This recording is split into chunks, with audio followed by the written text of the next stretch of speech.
अल्प आलाप कार्यक्रम आज भेटवाक जाऊँ जड़े शिल्पी यही जड़े शिक्षक जे समाज पाई सेवा मनोवृत्ति नहीं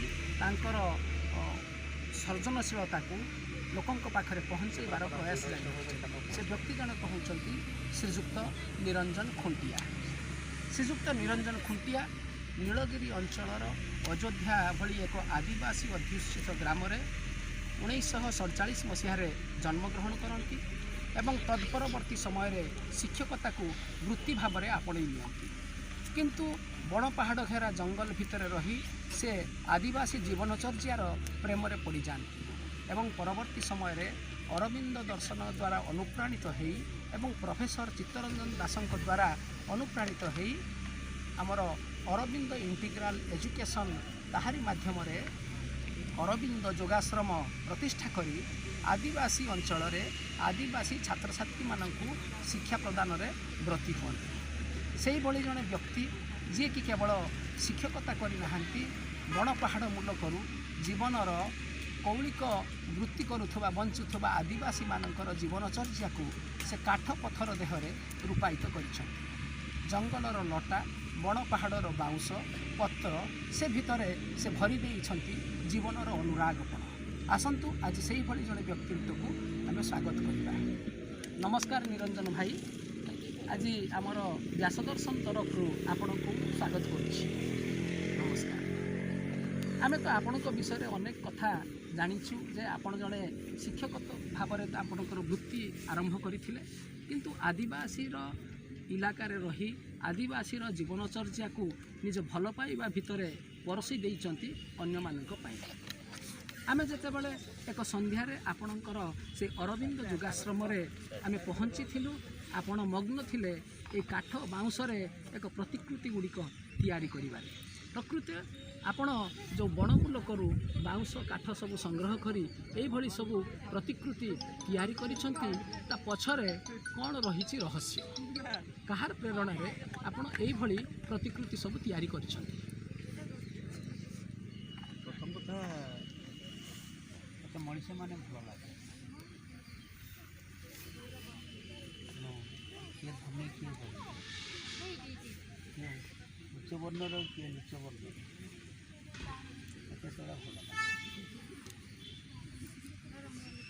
तेणु मुझे पिला से पिलाटी पुणी पाठ पढ़ा पर्यंत मुझे देखुची समाज गोटे बेसी आदिवासी अधिष्ठित गाँव हूँ घर तेणु मोर बेसी सांग है आदिवासी तो घरे बसवा खेलवा सहित खेलवा बेसी मोर लक्ष्य करे प्रकृत में से जीवन शैली से केमती बंचुंट कौन खाऊँ केमती शोचुं केमती कौन पढ़ुं परिणत बयस मुझे सब भाविली मत जीवन शैली मत बेसी सबुठ मत भल लगे जे से प्रकृति सहित प्रकृति और जीवन सहित से अंगांगी भाव में जड़ित गोटे आत्मिक संपर्क थिला भाया मत लगे प्रकृति से आनंद पाती और बंचार राह पाती ना। आपण तो आदिवासी संस्पर्श में आसी आदिवासी उपर अनेक गवेषणा करिसेंती आदिवासी अनेक कविता गुड़िक संग्रह करिसेंती यही भली गोटे काठ बाउंश बा लटा देहरु आपणकर तांकर जीवनबोधर जो चित्र आंकिचंती प्रतिकृति ये भलिया गोटे शिल्पकला पछरे आपणकर कौन आकांक्षा रही कौन गोटे प्रेरणा रही? विशेषकर ये विषय अध्यापक चित्तरंजन दास जेहेतु आम पूर्णांग शिक्षा केन्द्र आदिवासी पिला बेसी पढ़ुते तेणु मु आउ गोटे कथा कम्युनिटी ट्राइबल कम्युनिटी दृष्टि मुझे चिंता करी आदिवासी माने आस्ते आस्ते मौलिक चिंताधारा और मौलिक जीवन वृत्ति मोहरी और विशेषकर आम स्कूल जो आदिवासी पिला आसी से केमती अधिक अनुप्राणित हेले संस्कृति विषय परंपरा विषय जीवन शैली विषय सब पारंपरिक रीतिनीति विषय ताकू भित्ति करके मुझे सब आरंभ ମୁଁ ଯେତେବେଳେ ଆପଣଙ୍କର ଏଇ ଯେଉଁ ଆପଣଙ୍କର ହସ୍ତଶିଳ୍ପ ଏଗୁଡ଼ା ସବୁ ଯେଉଁ କରିଛନ୍ତି ଉଡେନ୍ କ୍ରାଫ୍ଟ ସବୁ କରିଛନ୍ତି ମୁଁ ଯେଉଁଦିନ ପ୍ରଥମ କରିକି ଆପଣଙ୍କୁ ଆପଣଙ୍କର ସେ ଯୋଗାଶ୍ରମରେ ସାକ୍ଷାତ କରିଥିଲି ଏଇଭଳି ଏକ ଆପଣଙ୍କର ସବୁ ଶିଳ୍ପ କଳା ଗୁଡ଼ିକ ଦେଖିକି ବିମୋହିତ ହେଇଥିଲି ମୋର କାହିଁ ଅନେକ ସମୟରେ ମନେ ହୁଏ ଯେ ପ୍ରକୃତି ଭିତରେ ଅତ୍ୟନ୍ତ ଯେଉଁ ଗୋପନୀୟ ରହସ୍ୟ ରହିଛି ସେ ରହସ୍ୟ ଉନ୍ମୋଚନର ଏଇସବୁ ଗୋଟେ ଗୋଟେ ମାଧ୍ୟମ ମୁଁ ଭାବୁଛି ବୋଧେ ଆପଣଙ୍କର ୟାର ଯେଉଁ ଗୋପନୀୟ ରହସ୍ୟକୁ ଉନ୍ମୋଚନ କରିବା ପଛରେ କିଛି ପ୍ରେରଣା ରହିଛି ଯେ ବିଶେଷ କରି ଆଦିବାସୀ ବର୍ଗର କିଛି ଲୋକଙ୍କର ପ୍ରେରଣା ରହିଛି କି ୟା ପଛରେ ଆଦିବାସୀ ଲୋକଙ୍କର ପ୍ରେରଣା ମାନେ ତାଙ୍କର ମୋ ପ୍ରତି ଭଲ ପାଇବା ଏବଂ ତାଙ୍କର ନିଆରା ଜୀବନ ସରଳ ଜୀବନ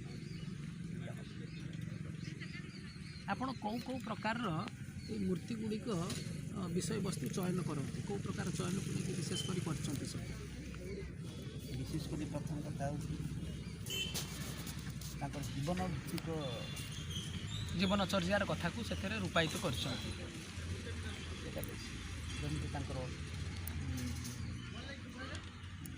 ପ୍ରେମ ତାଙ୍କର ପରମ୍ପରା ତାଙ୍କର ରୀତି ଧରନ୍ତୁ ଯଦି ଗୋଟେ ଉଦାହରଣ ଦେଇଛି ଏଠି ପୁରୁଷଟା ପଛର ସ୍ତ୍ରୀଟା ଆଗରେ ପ୍ରତ୍ୟେକ ଆଦିବାସୀ ପଚାରିବେ ସେ ତାଙ୍କ ସ୍ତ୍ରୀମାନଙ୍କୁ ବେଶୀ ପ୍ରାଧାନ୍ୟ ଦିଏ ନାରୀକୁ ବେଶୀ ପ୍ରାଧାନ୍ୟ ଦିଏ ସମ୍ମାନ କରେ ସେଥିପାଇଁ ଏଇଟା ମୁଁ କଲି ସ୍ତ୍ରୀ ଆଗରେ ରହିଲା ପଛରେ ରହିଲା ତାମାନେ ଆପଣଙ୍କର ଏଇ ଯେଉଁ ଏଇଭଳି ମୂର୍ତ୍ତି ନିର୍ମାଣ ପଛରେ ଗୋଟେ ଅନ୍ତଃପ୍ରେରଣା କାମ କରୁଛି ଯେଉଁଟାକି ଆପଣ ସାରା ଜୀବନରେ ଗାଁରେ ଆଦିବାସୀ ପରିବେଶରେ ସେଟାକୁ ଦେଖିଛନ୍ତି ଉପଲବ୍ଧି କରିଛନ୍ତି ଏବଂ ସେମାନଙ୍କୁ ଭଲ ପାଇ ବସିଛନ୍ତି ନହେଲେ ଆପଣଙ୍କ ପାଖରେ ତ ବୃହତ୍ତର ଗୋଟେ ସମାଜ ରହିଛି ବହୁ ବର୍ଗର ଲୋକ ରହିଛନ୍ତି ଆପଣ କେବଳ ନିର୍ଦ୍ଦିଷ୍ଟ ବର୍ଗର ଜୀବନଧାରାକୁ ବାଛିବା ପଛରେ ଏଇଟା ଗୋଟେ ପ୍ରମୁଖ କାରଣ ଯେ ସେମାନଙ୍କ ପ୍ରତି ଆପଣଙ୍କର ଶ୍ରଦ୍ଧା ଆଉ ଭଲ ପାଇବା ତାପରେ ଆଉ ଗୋଟେ ଜିନିଷ ରହିଛି ସେମାନେ ତାଙ୍କର ଚିନ୍ତାଧାରାର ଗୋଟେ ଗ୍ରୋଥ୍ ହଉ ବର୍ତ୍ତମାନ ଆଧୁନିକତା ଏବଂ ଆଧୁନିକ ଶିକ୍ଷା ଏବଂ ଆଧୁନିକ ଯେଉଁ ଜୀବନଶୈଳୀ ସେମାନଙ୍କୁ ଅଧିକ ଗ୍ରାସ କଲା ଭଳିଆ ମୋତେ ଲାଗେ ଏବଂ କେତେକ ଆଦିବାସୀ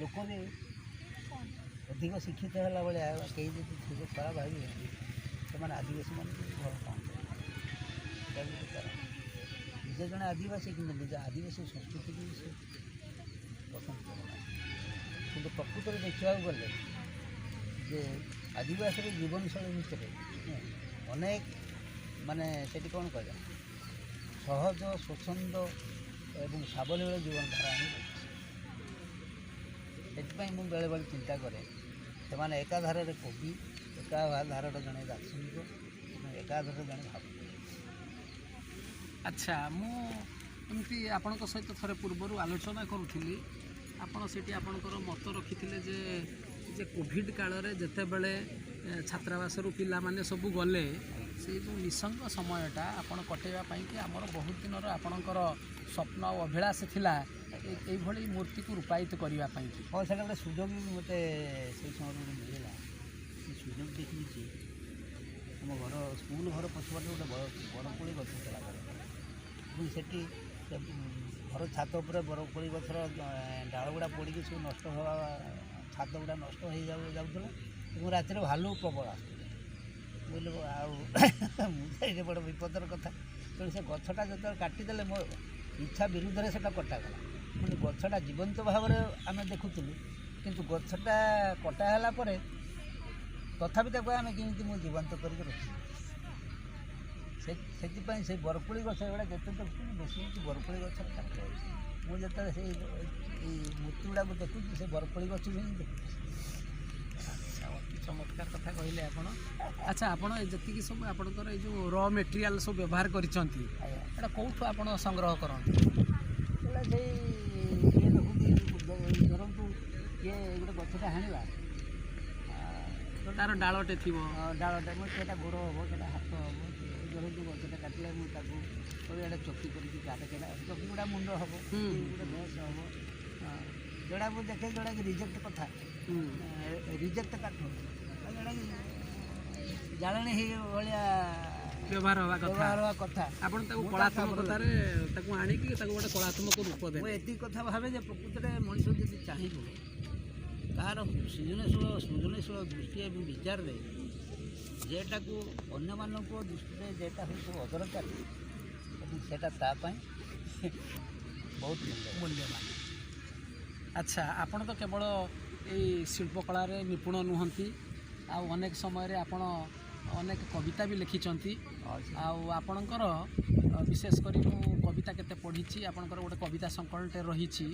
ସେ କବିତା ସଂକଳନରେ ଆପଣ ଯେ ଆଦିବାସୀ କବିତା, ପଶ୍ଚିମ ଓଡ଼ିଶାର ଭାଷା ଏବଂ ଓଡ଼ିଆ ଭାଷାର ଏକ ମିଶ୍ର ରୂପ ଦେଇକି ତାକୁ ପାଠକମାନଙ୍କ ପାଖରେ ପହଞ୍ଚାଇବାକୁ ଚାହିଁଛନ୍ତି। ଆମେ ତ ନିଶ୍ଚୟ ସେ କବିତାଟେ ଶୁଣିବା, କବିତାର ଗୋଟେ ପଙ୍କ୍ତିଟେ ଶୁଣିବା, କିନ୍ତୁ ତାର ପଛରେ କ'ଣ ଆଭିମୁଖ୍ୟ ରହିଛି ଆପଣଙ୍କ? ଆଭିମୁଖ୍ୟ ହେଉଛି ଆପଣ ଦେଖିବେ ଭାଷାକୁ ନେଇକି ଗୋଟେ ଆଞ୍ଚଳିକତାବାଦ ସୃଷ୍ଟି ହେଉଛି। ଭାଷାକୁ ନେଇକି ଗୋଟେ ଆଞ୍ଚଳିକତାବାଦ ହେଉଛି। କୋଶଳୀ ଭାଷାକୁ ନେଇକି ସେ କହିଲେ ଆମେ କୋଶଳୀ ରାଜ୍ୟ କରିବା, ଆଦିବାସୀ ଭାଷାକୁ ନେଇକି ଯେମିତି ଝାଡ଼ଖଣ୍ଡ ହେଲା କି ଦଣ୍ଡକାରଣ୍ୟ ରାଜ୍ୟ କିଏ ବି କହିଲେନି, ଆଦିବାସୀମାନେ କେତେ ମିଶିଲେ। କିନ୍ତୁ ପ୍ରକୃତରେ ଓଡ଼ିଶା ଯେତେବେଳେ ଏକତ୍ରୀକରଣ ହେଲା, 30ଟା ଜିଲ୍ଲାକୁ ନେଇକି ହେଲା ନା, ସେତେବେଳେ 13ଟା ଜିଲ୍ଲାକୁ ନେଇକି ହେଲା ଏବଂ ସେତେବେଳେ ଆମେ ସମସ୍ତେ ଓଡ଼ିଆ ବୋଲି କହୁଛୁ। କିନ୍ତୁ ଆଦିବାସୀମାନେ କ'ଣ ଓଡ଼ିଆ ନୁହନ୍ତି, ଓଡ଼ିଶାର ନୁହନ୍ତି? ଠିକ୍ କଥା କହିଛନ୍ତି ଆପଣ। କିନ୍ତୁ ଏଇ ଯେଉଁ ଚିନ୍ତାଧାରାଟା ଭିତରେ ମୁଁ ଦେଖିଲି ଗୋଟେ ଚିତ୍ରଭାଇ ଗୋଟେ ଜାଗାରେ 1941 ସେ ଜୀବନ ବିଦ୍ୟାଳୟ ହେଉଛି ପ୍ରତିଷ୍ଠା କଲେ, ତାଙ୍କୁ ଚାଲିଗଲେ 58 ମସିହାରେ। ଚାଲିଯିବା ପରେ ତାଙ୍କର ଜଣେ ଛାତ୍ର, ତାଙ୍କ ନାଁ ଶଶୀ ଭୂଷଣ ପାଣିଗ୍ରାହୀ, ସମ୍ବଲପୁରର ପିଲା ସେ। ସେତେବେଳେ ତାକୁ ସେ ଲେଖିଲେ ଯେ ତୁମ ଅଞ୍ଚଳର କେତେକ ତୁମ ଭାଷାର କେତେକ ଶବ୍ଦ ମୋ କତିକି ଦେଲେ ମୁଁ ଓଡ଼ିଆ ସାହିତ୍ୟରେ ଯେଉଁ ଲେଖିଛି ସବୁ ପ୍ରବନ୍ଧ ମୁଁ ସେଥିରୁ ତାକୁ ପ୍ରୟୋଗ କରିବି। ତା'ର ଉଦ୍ଦେଶ୍ୟ ଓଡ଼ିଶାର ଗୋଟେ ଭାବଗତ ଐକ୍ୟ ପ୍ରତିଷ୍ଠା ହେବା ଦରକାର। ଏଇଟା ହେଲା ଗୋଟେ କାହିଁକିନା ମୋର କହିବା କଥା ଯେ କଟିକି ଝିଅ, କଟିକି ପୁଅ ଯଦି ଗୋଟେ ସମ୍ବଲପୁରୀ ଝିଅକୁ ଭଲ ପାଏ, ତାଙ୍କ ଭିତରେ ଯେଉଁ କଥାବାର୍ତ୍ତାଟା ହେବ, କ'ଣ କଟିକି ପୁଅଟା ଆଗେ ସମ୍ବଲପୁରୀ କଥା କହିବେ ନା ଇଏ ସମ୍ବଲପୁରୀ ଝିଅଟା କଟିକି ଭାଷାରେ କଥା କହିବେ? ସେଥିପାଇଁ ଗୋଟେ ଭାଷାର ସମନ୍ୱୟ ଏବଂ ଭାଷାର ଗୋଟେ ମିଳନ ହେବା ବି ଦରକାର। ଯେହେତୁ ଗୋଟେ ହୃଦୟର ମିଳନ, ଭାବର ମିଳନ, ବିଚାରଧାରାର ମିଳନ ହେବ, ସମନ୍ୱୟ ଘଟିବ ଏବଂ ବୈଷମ୍ୟ ରହିବ। ନା, ବହୁତ ସୁନ୍ଦର କଥା ଆପଣ କହିଛନ୍ତି। ଭାଷାକୁ ନେଇକି ଆପଣଙ୍କର ବହୁତ ଉନ୍ନତ ବିଚାର ରହିଛି, ଓଡ଼ିଆ ପ୍ରାଣ ହୃଦୟ ଆପଣଙ୍କର। ତ ଏଇ ଭାବସତ୍ତାକୁ ନେଇକି ତ ଆପଣ ଅନେକ ସାହିତ୍ୟ ରଚନା କରିଛନ୍ତି। ଆପଣଙ୍କର ସେ କବିତା ମୁଁ ପଢ଼ୁଥିଲି, ସେଥିରେ ଅଛି ଆପଣ ଆକାଶର ତାରାଫୁଲର କଥା ଅଛି, ସାରହୁଲର ଜହ୍ନର କଥା ଅଛି, ଶାଳବଣର ସଙ୍ଗୀତ ସେଠି ଶୁଭୁଛି, କେତେବେଳେ ଝରଝର ହେଇ ବହି ଯାଉଥିବା ଝର୍ଣ୍ଣାର କଥା ସେଠି ରହିଛି, କୋଇଲିର କୁହୁତାନର କଥା ରହିଛି। ତାହେଲେ ଆମର ଯେଉଁମାନେ ଆମର ଶ୍ରୋତାବନ୍ଧୁ ଅଛନ୍ତି, ଯେଉଁ ଦର୍ଶକମାନେ ଅଛନ୍ତି, ତାଙ୍କ ପାଇଁ କବିତାର ଗୋଟେ ପଂକ୍ତି ଆବୃତ୍ତି କର। ଗୋଟେ ଧରନ୍ତୁ ବସନ୍ତ ଋତୁ ହେଇଛି, ଆଦିବାସୀମାନେ ପ୍ରକୃତି ପ୍ରିୟ ଏବଂ ପ୍ରକୃତି ସହିତ ସେମାନଙ୍କର ଅନ୍ତରଟା କେମିତି ମିଶିକି ରହିଛି, ସେଇଟା ହେଲା ଗୋଟେ ପ୍ରଥମ କଥା। ଆଉ ଗୋଟେ ଦ୍ୱିତୀୟ କଥା ହେଉଛି ଆଦିବାସୀମାନେ କଥାରେ କଥାରେ ଉତ୍ତର ଦେଉଛନ୍ତି, ଗୀତ ଛଳରେ। ଗୀତର ପ୍ରଶ୍ନ ପଚାରିବେ, ଗୀତର ଉତ୍ତର ଦେବେ। କୃଷ୍ଣଚୂଡ଼ା ଫୁଲଟା ଫୁଟୁଛି, କୃଷ୍ଣଚୂଡ଼ା ଫୁଲ, ସେ ଆଦିବାସୀ ଝିଅଟା କହୁଛି ତୁ ଗୋଟେ ଗୀତ ଗା, କହିଲା ନା ମୁଁ ଗାଇବି। ତାକୁ ବାରମ୍ବାର ଅନୁରୋଧ କରିଛି, ନାଇଁ ତୁ ଗାଇବୁ, ସେଠୁ ମନା କରିଛି। ଯେତେବେଳେ ଅଜି ସେ ବାଧ୍ୟ କରିଛି, ଇଏ ସେଠୁ ତାକୁ ଗୀତର ଉତ୍ତର ଦେଇଛି। ଏଠି କୋଲ୍ହ ଭାଷାରେ ରାଜା ବାହା ମାନେ ହେଲା ହେଉଛି କୃଷ୍ଣଚୂଡ଼ା ଫୁଲ, ଏଠି ସେ କହୁଛି। ଏଠି ସମ୍ବଲପୁରୀ ଭାଷା, କୋଶଳୀ ଭାଷା କହୁଛି, ଆଗେ ଓଡ଼ିଆଟା କହିଦେଉଛି ଯେ କୃଷ୍ଣଚୂଡ଼ା ମୁଁ ମନା କରୁଛି କିନ୍ତୁ ତୁ ମୋ ମନା ମାନୁନା। ପୁଣି ମୋତେ କହୁଛୁ ତୁ ମୋତେ ବାରମ୍ବାର ଲାଗୁଛି। କିଏ ଜଣେ ଆସିବ ବୋଲି ମୁଁ ଅପେକ୍ଷା କରିଛି, ତାରି କଥା ମୁଁ ଭାବୁଛି, ଭାବୁ ମୋର ମଲ୍ଲି ଫୁଲର ଖୁସାଟା କେତେବେଳେ ଫୁଟି ପଡ଼ୁଛି ମୁଁ ହୁଏତ ମୁଁ ଜାଣିବି, କିନ୍ତୁ ତୁ ପୁଣି ମୋତେ କହୁଛୁ ତୁ ଗୀତ ଗା। ମୁଁ କେମିତି ଗାଇବି, କ'ଣ ମନଟା ଠିକ୍ ନାହିଁ। ସେ ସେଇ କଥାଟା ସେଇଟା ହେଉଛି ରାଜା ବାହା ମନା তুই নাই মানু কায়ন ডাকুছে রাজা বাহা মনা তুই নাই মানু কায়ন ডাকুছে কয়া হিজুয়া মলান ঝুরি হায় হায় সুমুরি চালা হায় হায় সুমুরি চালা মলি সাফিটি পড়ুছে হায় সুমুরি চালা মলি সাফিটি পড়ুছে তুই নাই মানু কায়ন ডাকুছে তুই কায়ন ডাকুছে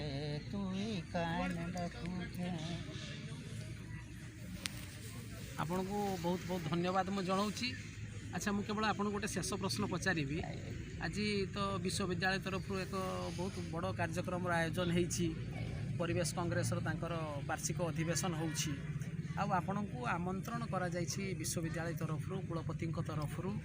ଆପଣଙ୍କର ଯେଉଁ ଚିତ୍ରକଳା ରହିଛି, ଯେଉଁ କାଷ୍ଠଶିଳ୍ପ ରହିଛି, ତାକୁ ଆପଣ ଏଠି ପ୍ରଦର୍ଶନ କରାଇଛନ୍ତି।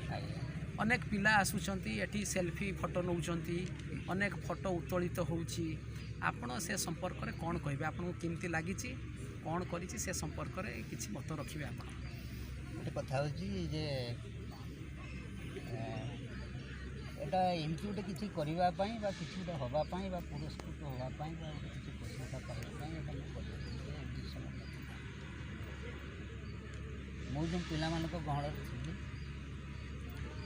ଯେ ପିଲାମାନେ ଖୁସି ହେବେ, ସେଇ ଆଦିବାସୀ ପିଲାମାନେ, ସେମାନେ ତାଙ୍କ ପରମ୍ପରାର ଆକୃତିକୁ ଦେଖିକି ସେଠୁ ସେ ବେଶୀ ପ୍ରେରଣା ପାଇବେ ଏବଂ ତାଙ୍କର ସଂସ୍କାରକୁ ସେମାନେ ଭୁଲିବେ ନାହିଁ, ତାଙ୍କର ପରମ୍ପରାକୁ ଭୁଲିବେ ନାହିଁ। ସେଇଟା ଉଜ୍ଜୀବିତ ହେଇକି ରହିବ, ସେଇଟା ମୋର ଥିଲା ବେଶୀ। ଏଇଟା ହେଉଛି ମୂଳ କଥା। କିନ୍ତୁ ସେ ଯେ ଆସିକି ୟୁନିଭର୍ସିଟିରେ ପହଞ୍ଚିବ ଆଉ ଆପଣ ଏସବୁକୁ ଆଣିକି ଏଠି ପହଞ୍ଚେଇବେ, ମୁଁ ବି ସେଇଟା କଳ୍ପନାରେ ବି ଭାବିନଥିଲି।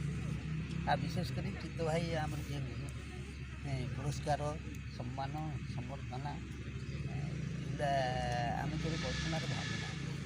କିନ୍ତୁ ଆମେ ଯେଟା ପ୍ରକୃତରେ, ମୁଁ ମୋ କଥା କହୁଛି, ଗୋଟେ ଭାବରେ ବଞ୍ଚିବା, ସେଇଟା ହିଁ ହେଉଛି ମୋର ଶେଷ କଥା। ସେଇଟା ହିଁ ମୋତେ ବେଶୀ ଆନନ୍ଦ ଦିଏ ଏବଂ ସେଇଥିରେ ମୁଁ ପ୍ରକୃତରେ ଏବଂ ଆପଣଙ୍କର ଚିତ୍ରକଳା ବି ସବୁ ପିଲାଙ୍କ ପାଖରେ ପହଞ୍ଚିଛି, ସେଇଟା ବି ଗୋଟେ ବହୁତ ୟୁନିଭର୍ସିଟି ଏଠି ମାନେ ମୁଁ ଏତେ ଖୁସି ଯେ ଆଉ କହିବାର ନାହିଁ। ବିଶେଷ କରି ଆମର ଯେଉଁ କୁଳପତି, ଆପଣ ଏବଂ ସବୁ ପିଲା, ତାଙ୍କର ଆପଣମାନଙ୍କର ଯେଉଁ ପ୍ରତି ଏତେ ଶ୍ରଦ୍ଧା ଏବଂ ଏତେ ଯେଉଁ ମୋର ଏଇ କଳାକୃତି ପ୍ରତି ଏତେ ଇଏ ରହିଛି, ମାନେ ଆକର୍ଷଣ, ହୃଦୟରେ ଆକର୍ଷଣ ଗୋଟେ ରହିଛି, ସେଇଟା ମୋତେ ବଡ଼ ଆଶ୍ଚର୍ଯ୍ୟ କରିଛି ଏବଂ ମୁଁ ଅଭିଭୂତ ହେଉଛି। ଯେଉଁଟାକି ମୁଁ କଳ୍ପନା ଥିତ, ମୁଁ ଭାବିନଥିଲି କି ଆଶା ବି କରିନଥିଲି ଏମିତି ଗୋଟେ ଘଟିବ। ଠିକ୍ ଅଛି ଭାଇ, ଆପଣ ତ ଅତ୍ୟନ୍ତ ଉଦାର ହୃଦୟର। ଆପଣଙ୍କର ଚିନ୍ତା ଚେତନା ଯାହା କିଛି ଆପଣଙ୍କ ହୃଦୟରେ ଅଛି, ତାହା ଆପଣଙ୍କର ଏ କାଷ୍ଠ ଶିଳ୍ପରେ ପ୍ରତିଫଳିତ ହୋଇଛି, ଆପଣଙ୍କର ଚିତ୍ରକଳାରେ ପ୍ରତିଫଳିତ ହୋଇଛି। ଆମ ବିଶ୍ୱବିଦ୍ୟାଳୟ ମଧ୍ୟ ଆପଣଙ୍କୁ ପାଇ ଅତ୍ୟନ୍ତ ଗର୍ବିତ। ଆପଣଙ୍କର ଏଇ ଯେଉଁ ଚିତ୍ରକଳା ରହିଛି, ଯେଉଁ କଳାତ୍ମକ ଅଭିବ୍ୟକ୍ତି ରହିଛି, ମନେ ହୁଏ ଏଗୁଡ଼ିକ ଆସନ୍ତା ଯେଉଁ ପିଢ଼ି ରହିଛି, ଆଗାମୀ ପିଢ଼ି ରହିଛି, ଭବିଷ୍ୟତ ପିଢ଼ି ପାଇଁକି ଏଗୁଡ଼ିକ ସଜା ହୋଇ ରଖିବା ଉଚିତ ଏବଂ ଏ କଳାକର୍ମଟି ସେମାନଙ୍କ ଦ୍ୱାରା ସଞ୍ଚରିତ ହେବା ଉଚିତ, ଯାହା ଆଗକୁ ଗୋଟିଏ ଜାତିକୁ ନୂଆ ରୂପରେ, ନୂଆ ଭାବରେ ଛିଡ଼ା କରିବା ପାଇଁକି ସମସ୍ତଙ୍କ ଭିତରେ ଅନ୍ତଃପ୍ରେରଣା ଜାଗ୍ରତ କରିବ। ଆଉ ଆପଣ ମଧ୍ୟ ଆମ ବିଶ୍ୱବିଦ୍ୟାଳୟକୁ ଆସିଛନ୍ତି, ଆମ ସମସ୍ତ ଛାତ୍ରଛାତ୍ରୀଙ୍କୁ କୃତାର୍ଥ କରିଛନ୍ତି ଏବଂ ସମସ୍ତଙ୍କ ଭିତରେ ଜୀବନର ସର୍ଜନମୟ ଆଲୋକକୁ ଭରି ଦେଇଛନ୍ତି। ଆପଣଙ୍କର ଦୃଷ୍ଟିଭଙ୍ଗୀ ପାଇଁ ଆମ ବିଶ୍ୱବିଦ୍ୟାଳୟ ତରଫରୁ ଆପଣଙ୍କୁ ପୁନର୍ବାର ଆମେ ନମସ୍କାର ଜଣାଉଛୁ। ନମସ୍କାର।